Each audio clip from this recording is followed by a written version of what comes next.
Some stories are born from joy, others are born from pain, but the most powerful stories they rise from the ashes of both. This is the story of Omolabake, a little girl whose world was shattered the day her father died. Born into love but thrust into hardship, she faced a life of rejection, pain, and cruel betrayal, taken from her mother with the promise of a better future. She entered a world of suffering and slavery, hidden behind the closed doors of relatives' house. Cries were silenced, our dreams stolen, yet our spirit refused to break. But when hope seemed lost, our sister's love crossed miles to find her, risking everything to save her from a life of mystery. Together, they embarked on a journey to reclaim her stolen childhood, to heal the wounds that ran deeper than her scarred body. This is not just a tale of sorrow, it's a story of resilience, courage, and redemption.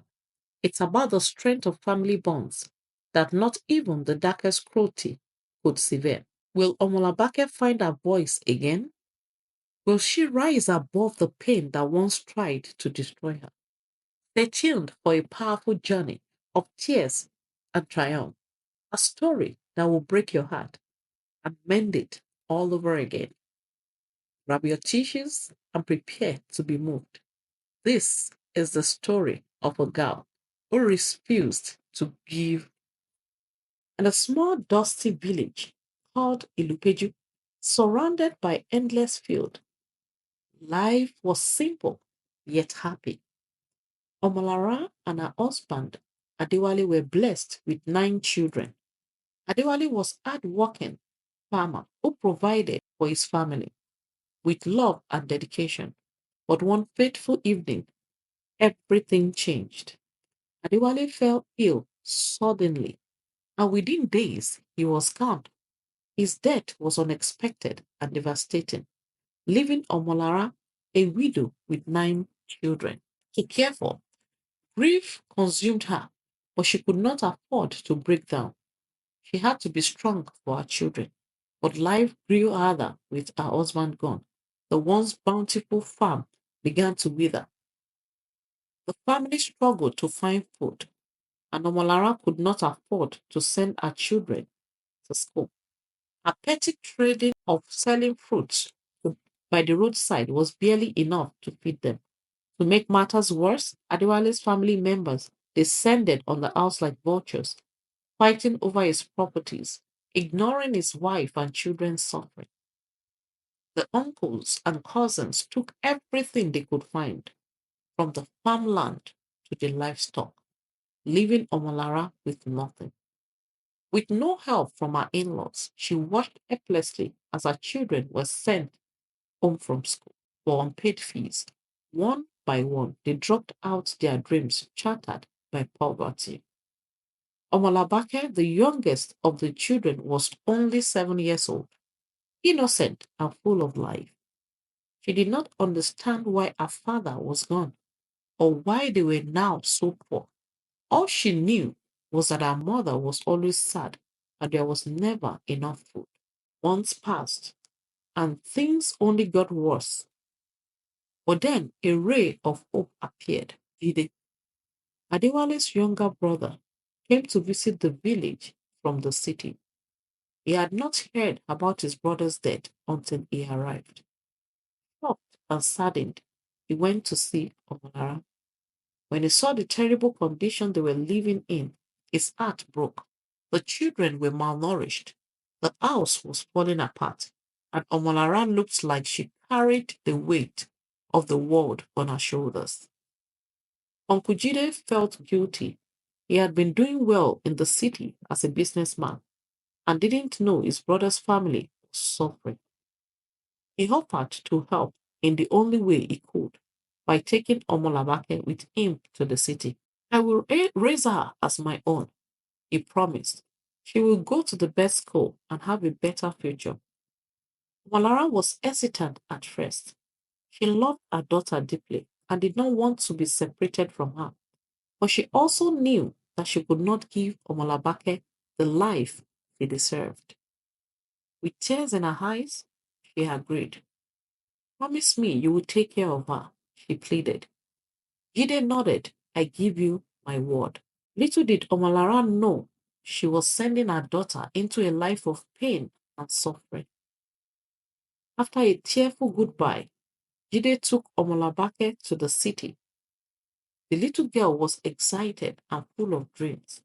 She had never been to the city before and was eager to see tall buildings, cars, and the beautiful things she had heard about the city. But her excitement quickly turned to fear. When they arrived at Jide's house, his wife, Mujisola, was furious. She couldn't understand why Jide brought another mouth to feed without asking her. Why did you bring this dirty village girl here? She demanded. We already have two children, and now you want me to take care of another? Jide tried to explain. She's my brother's child. He's dead, and they are suffering. His family. But Mojisola wouldn't hear it. She was cold and unwelcoming. The first night, she refused to give Omolabake food or a place to sleep. The little girl cried herself to sleep on the cold floor, her body aching, her heart broken. Days turned into weeks, and Omolabake realized that her life was not going to get better. Mojisola made her a housemaid, forcing her to do all the household chores, cleaning, washing, cooking, and even taking care of her two children. But that was not all. Mojisola owned a provision store. Since her work at the bank was demanding, she made Omolabake work at the store after finishing all the house chores. She never went to school. Omolabake would cry herself to sleep every night, missing her mother, her siblings, and the simple joy of going to school. Whenever Jide asked, Mojisola would lie, saying, she's fine. She goes to school every day.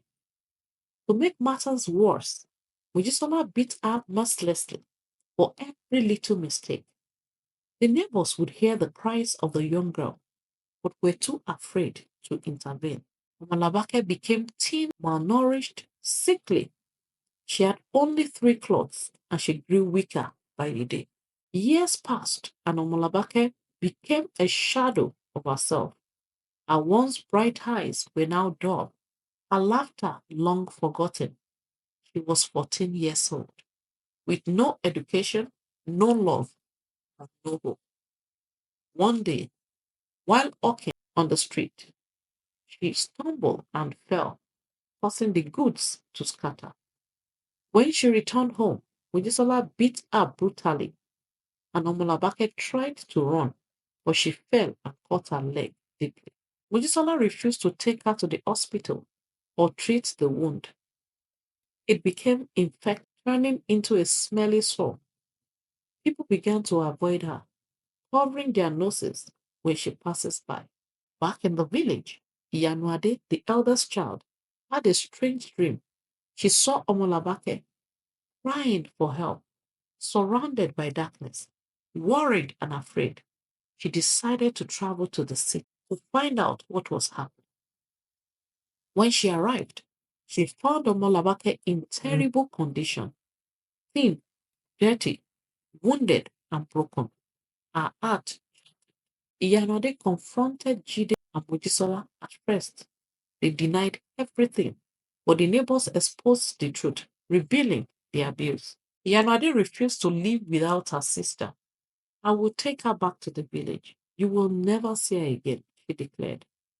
Mojisola tried to argue, but Jide stayed silent, his head hung in shame. He knew he had failed his brother's child.